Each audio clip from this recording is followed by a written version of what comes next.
Our next speaker is Scott Burnham, a fellow of the RSA. He's an urban strategist and design director who has engineered initiatives in 11 cities worldwide. He specializes in leveraging existing urban assets to increase economic and entrepreneurial opportunity, expand the capabilities of design, and increase social capital. I'm going to begin with just a very quick overview, kind of a sampling of some previous projects that I've done to give you a flavor of what I've done. As the introduction said, I work both urban strategy and hands-on design in ways to transform cities in ways that maybe some people haven't come across before. It works in rather unconventional means. These are some of the cities that I've worked with around the world, some of the projects that I've done.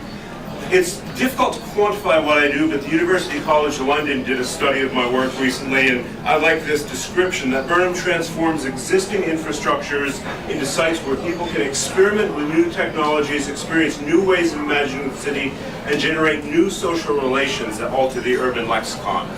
Now, new ways of imagining the city is very important because when I look at the city, I don't see it necessarily as a physical construct. I don't see it as a static system, but more as kind of an organic being, an entity within itself.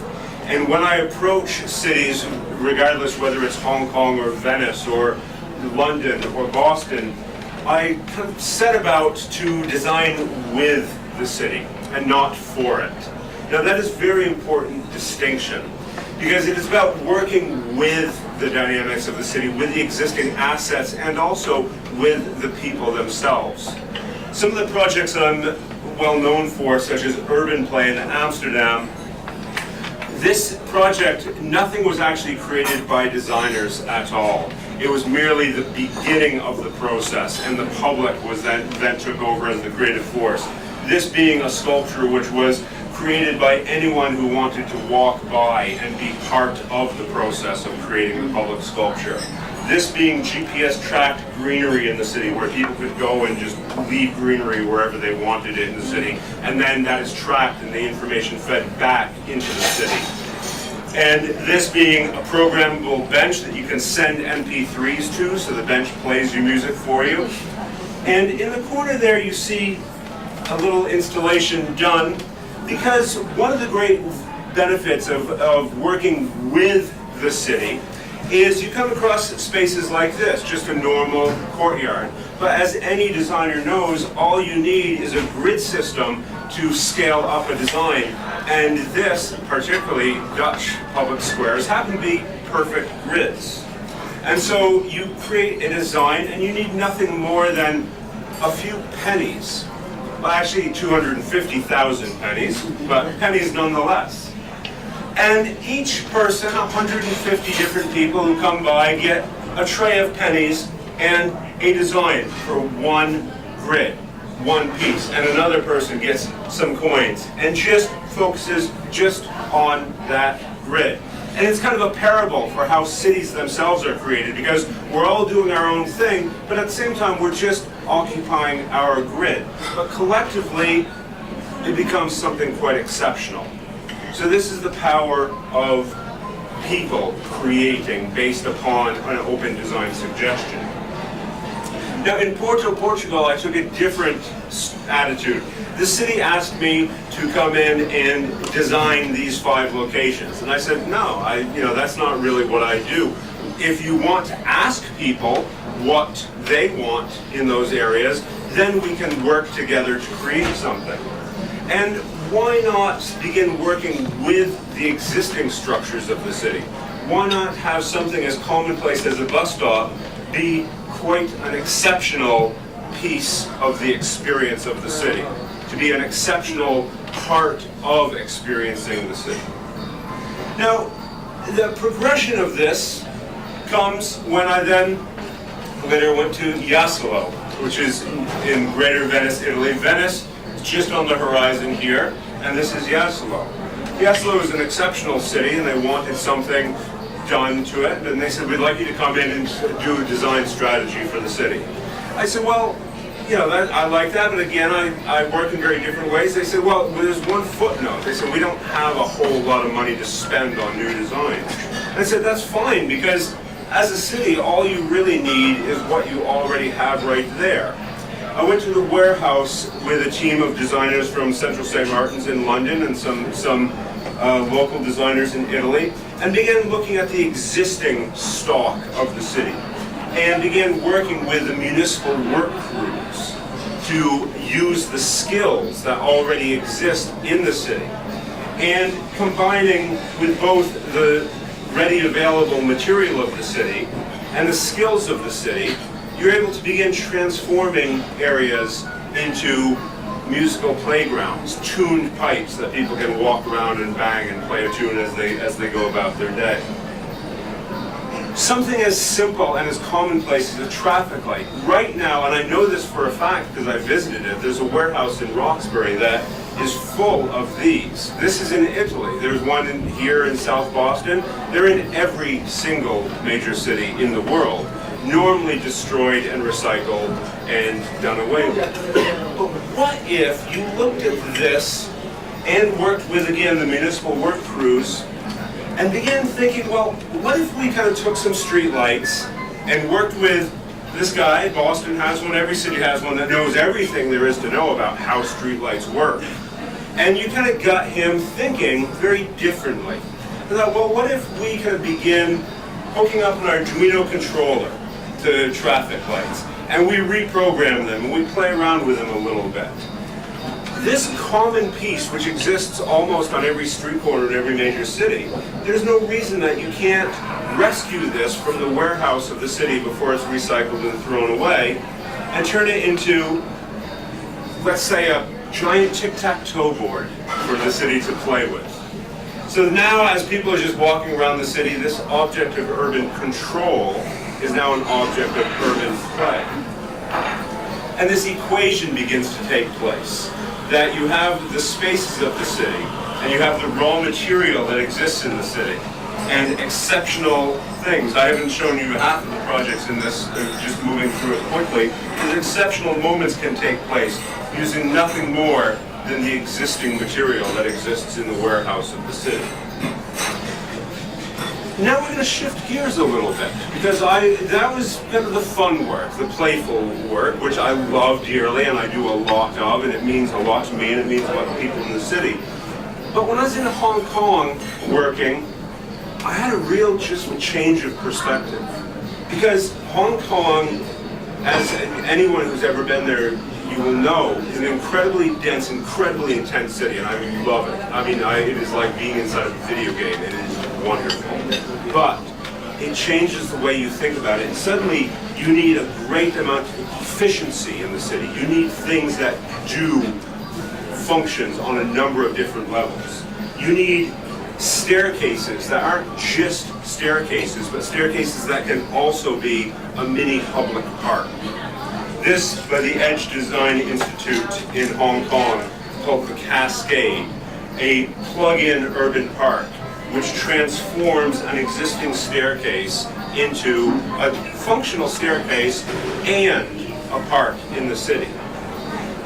And this is what I've been working on for the past couple of years. This is reprogramming the city, because when you begin to look at the existing urban environment, when you really begin to think about cities, you realize that just by mere definition of physics alone, the content of cities is limited.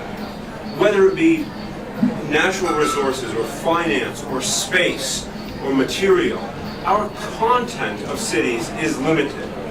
But the context of how we use that content is not limited. It is unlimited. The secret is to think about reprogramming the city. Think about the untapped potential of the city. To look at the urban landscape and look at what could be. Look at this as an environment teeming with existing resources which need to do something more in the city. If you were running an investment company, or any business, anyone who runs a business right now, you think of your assets, and you think of your underperforming assets. The city is full of underperforming assets. Let's take, for example, a billboard. At the moment, your average billboard, I mean, these are all over the place. I always think of the great ones just to the side of 93 as you're leaving the city. And at the moment, cities see these as sources of revenue, as something that generates money for the city. Now, they do that, but why can't they also be a source of clean drinking water, part of the biodiversity of the city, a source of clean energy, or even housing? This may seem extreme, but for the people of Lima, Peru, this billboard produces clean drinking water. For the people in Lima who have a tough time accessing drinking water, this billboard produces 9,450 liters in the course of 3 months. It acts as a giant dehumidifier, pulling the humidity from the air and condensing it into clean drinking water. But it's just a billboard.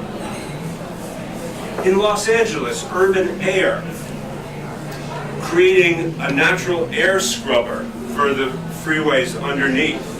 So using the existing structure of the billboard and having a billboard that does more for the city, that performs a function for the city beyond just revenue generating. The structure is already there. And when this is done, you can put up another ad if you really want to, or you can have it do something else for the city. Let's look at all the resources of the city. Let's look at something as kind of functional as the tubes in the station. This, my former home station in Clapham, just outside of Clapham. But in these areas, especially in Clapham, you have what's called deep level tunnels. They're normally, a lot of them are disused and have been abandoned, created at one time but not used by the underground. So a team of people are looking at these and seeing a great opportunity to grow food under the City of London. And so this group growing underground is now using these as growing sheds underneath the City of London. And when the crop is ready, you just bring it directly above ground. There's an infinite number. I mean, we can go into any one of these projects in greater detail if you want. There's a whole bunch of benefits. I mean, it is insect controlled, it's temperature controlled, it's climate controlled, just naturally because of its deep level area. When you look at something like lamp posts in the city, now this is serving its function, but can't the lamp post be more than just a lamp post? In St. Petersburg, the lamprella, looking at a way to have an umbrella which just senses the rain and opens, and then when the rain stops, it closes again, so you won't get caught out without an umbrella again. Copenhagen, this being a bus system, it's a great opportunity to look to do something more with something as simple within the bus system as the bus stop. Now in Umeå, Sweden, they see this bus stop as an opportunity to be more than just a bus stop. Umeå, Sweden, 300 kilometers north of Stockholm. So high up on the earth that during the winter months it gets almost no natural daylight during the day. People suffer constantly from seasonal affectation disorder, and it's a real problem.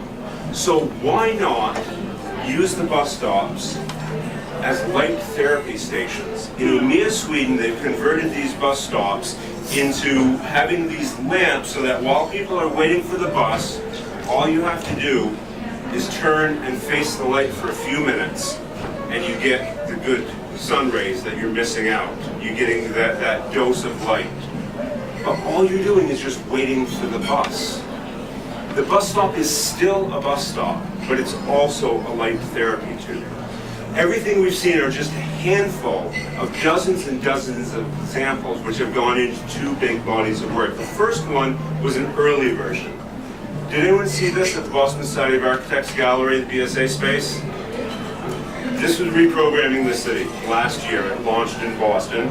Now, and I don't blame you because it was an aggressive show. I mean, all the people, we reprogrammed a Boston parking meter, quite literally reprogrammed it. I can go into great detail with anyone who wants to know about it. The inside of those parking meters is an incredibly robust amount of technology, which is completely wasted by issuing in little bits of time.